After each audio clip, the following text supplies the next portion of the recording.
समाज में जीने में कैसे मन लगेगा? वो समाज में जीने को दिल करता है जिस समाज में सारे लोग एक दूसरे से मोहब्बत करते हैं। सुभान अल्लाह। ये दिल में प्यार रहता है, ये दिल में मोहब्बत रहती है। जहाँ नफरत हो, हसद हो, कीना हो, कुदूरत हो, बुग़्ज़ हो, वो समाज जीने के काबिल नहीं है। और आजकल नाअहलों की तादाद में इजाफा हो रहा है और गुरूर बढ़ रहा है, जिसकी वजह से जीने का मन नहीं करता। लोग अपने गांव को छोड़ के दूसरे मोहल्ले में घर बनाना चाहते हैं।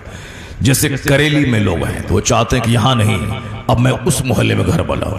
नैनी में है कुछ लोग हैं, कहते हैं अब यहाँ नहीं, अब मैं साहब करेली में घर बना लूं। जो इलाहाबाद के पौश इलाके में है वो कहते हैं यहाँ सारे लोग अच्छे नहीं हैं, अब मुझको लखनऊ जाना है। लखनऊ में जो लोग हैं वो कहते हैं लखनऊ अब बेकार हो गया, अब मुझे दिल्ली जाना है। जो लोग दिल्ली में हैं वो कहते हैं अब दिल्ली बिल्कुल बेकार हो गई, अब हम बंबई जाएंगे। और जो लोग बंबई में पीटर रोड पे रहते हैं, जो हिंदुस्तान का सबसे कीमती खित्ता है, वो लोग कहते हैं कि अब हिंदुस्तान का माहौल कचरा हो गया, अब मुझे फ्रांस जाना है, वहां सुकून है। जो फ्रांस में वो कहते हैं अब फ्रांस इतने सयाह, इतने पर्यटक आ रहे हैं कि साहब माहौल इसका पोल्यूटेड हो गया, अब हमें कहाँ जाना है? वाशिंगटन डीसी जाना है। इसी में मौत आ जाती है, कब्रिस्तान लोग चले जाते हैं, सुकून नहीं मिल पाता है। तो जगह बदलने से सुकून मिलता है, मोहल्ला बदलने से सुकून मिलता है, शहर बदलने से सुकून मिलता है। बुजुर्गों ने कहा है क्यों मारे मारे फिर रहा है, गली गली बदलता है। सुकून नहीं मिलेगा, चाहे अमेरिका चले जाओ, वहां भी आदमी रहता है और वहां भी आदमी का मुंह देखना पड़ेगा।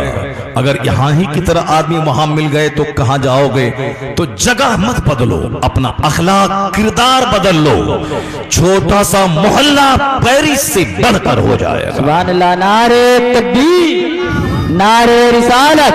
अपना अखलाक बदल लो, अपने अहवाल बदल लो, अपना कैरेक्टर बदल लो, अपना आचरण, अपना स्वभाव, अपना व्यवहार बदल लो।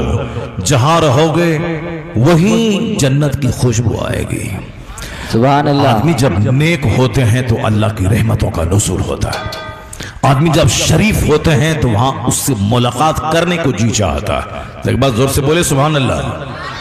मुंह में गुटखा है तो फेंक दीजिए उसको। फेंक दिया ना आपने गुटखा, और आज फेंक दिया फिर दोबारा मुंह में चढ़ाएंगे। मैं 4-4 घंटे तकरीर करता हूँ मगर मैं गुटखा नहीं खाता हूँ, और अल्हम्दुलिल्लाह कंटिन्यू 30 दिन में 35 तकरीर करता हूँ मगर आवाज लगती नहीं है। कभी कभी खराब माइक हो जाए तो थोड़ी आवाज लग जाती है, वरना ये गुटखा खा करके आवाज साफ करने का काम मैं नहीं करता हूँ। अल्हम्दुलिल्लाह आवाज गुटखा से साफ नहीं होती है, जी कसरत से दुरूद पढ़े आवाज साफ होती चली जाती है। सुभान अल्लाह, सुभान अल्लाह। अल्लाह का जिक्र करे आवाज साफ होती जाती है, अल्लाह का जिक्र करे सीना मजबूत होता चला जाता है, अल्लाह को याद करे रूहानी ताकत मिलती चली जाती है। आज लोग सेब खा रहे हैं, संतरा खा रहे हैं, न जाने क्या क्या कर रहे हैं मगर चेहरा सूख रहा है। तो अल्लाह की याद से हट के लोग तंदुरुस्ती ढूंढ रहे हैं, नहीं मिलेगी तंदुरुस्ती। अल्लाह की कसम तंदुरुस्ती नहीं मिलेगी।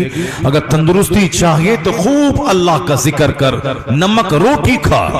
1 कुंटल सेब खाने के बाद जो ताकत न मिलेगी, 100 बार कलमा पढ़ने के बाद वो ताकत मिल जाएगी। सुभान अल्लाह। तो बस मेरी तमहीद मुकम्मल हो जाए फिर मैं तकरीर की तरफ मैं लौट के आता हूँ। तमहीद ही है कि आज समाज में चूंकि गाने बढ़ गए, समाज में तमाशे बढ़ गए, समाज में घमंड बढ़ गया। ये तो मुट्ठी भर दीवाने इस मोहल्ले के हैं जो 12वीं शरीफ के इस महीने में मुस्तफ़ा को याद कर रहे हैं। सुभान अल्लाह, सुभान अल्लाह। यानी इस कांटों में कमल खिल रहा है। सुभान अल्लाह। मैं जब आज प्रयागराज छिलकी स्टेशन पे उतरा तो वहाँ हमारे मौलाना नादिर साहब, बहुत सारे मौलाना होते हैं, कह रहे तू मौलाना है, लिफाफ लेता है, आओ तकरीर करो, पैसा लो जाओ, कौन तुम्हारे पीछे जाएगा।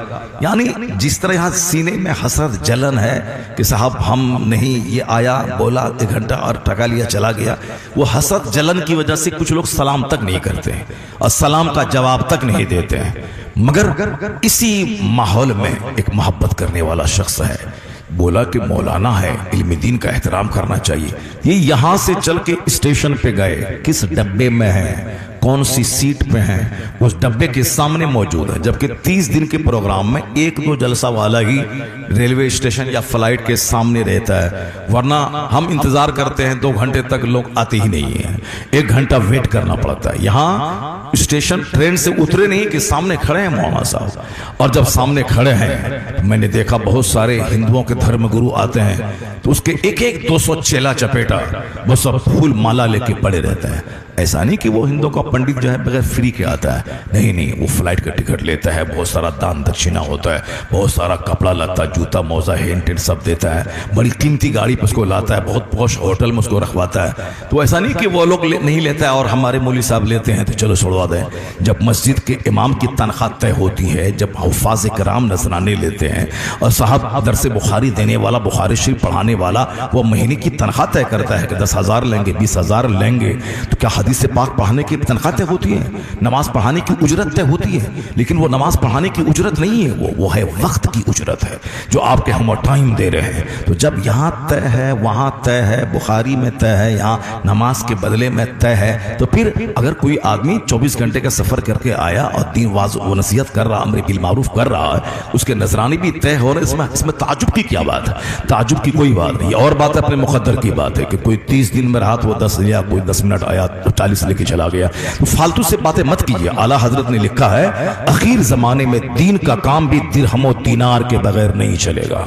حدیث میں آیا ہے، اعلیٰ حضرت نے لکھا ہے خوب اچھی کتابیں ہیں، خوش خط انداز میں تحریر کی جاتا ہے۔ غور سے سنیے مولانا صاحب، ہاں فون سے بات مت کیجیے۔ غلام صابر صاحب ماشاءاللہ بہت اچھی نعت پڑھتے ہیں، زبردست۔ اویس قادری کو لوگ بھول جاتا ہے جب یہ نعت پڑھتے ہیں، اور صاحب اب میں نے سنا میرا دل باغ باغ ہو جاتا ہے، مگر صاحب کیا ہے کہ فون سے بات نہیں کرنا چاہیے، اسٹیج پہ تقریر سننی چاہیے، چاہے آپ روزانہ تقریر سنتے ہیں، مگر تقریر سنیے کون سا جملہ آنکھ سے آنسو کے قطرے نکال دے کہ گناہوں کا داغ دھل جائے۔ سبحان اللہ۔ قدر کیجیے، جلسے کی قدر، مسجد کی قدر، محفل کی قدر، عالم کی قدر، نیک لوگوں کی قدر۔ تو مولانا نادر صاحب یہ خود اچھے خطیب ہیں، بااخلاق آدمی۔ آج میں نے جانا کہ صاحب یہ کسی اپنے ماننے والے بچے کو بھیج دیتے، بچے تو گئے ہی تھے، یہ خود کیوں گئے؟ چونکہ خود علم دوست آدمی، یہ قدر نہیں کریں گے تو کون قدر کر؟ گئے، مالا پہنا، اسٹیشن سے باہر نکلا، 50 لڑکے کھڑے ہیں، سبوں نے استقبال کیا، نعرے کی گونج میں یہاں تک لایا، تو اس کا کچھ بگڑا نہیں۔ عالم دین کے احترام کا انعام قیامت کے دن ملے گا کہ جو وضو کرایا یہ ایک جنت جانے کا بہانہ ہو جائے گا۔ جس نے عالم دین کو سلام کیا، اگر جہاں عام بخشش کا دروازہ کھلے گا وہاں نیکی ڈھونڈے گا آدمی کہ ملے کوئی نیکی کہ اس کے صدقے میں میرا بیڑا پار ہو جائے۔ اس کے سنکٹ کی گھڑی میں ماں باپ کا احترام، عالم کا احترام، مسجد کا احترام، اذان کا احترام، واز کا احترام،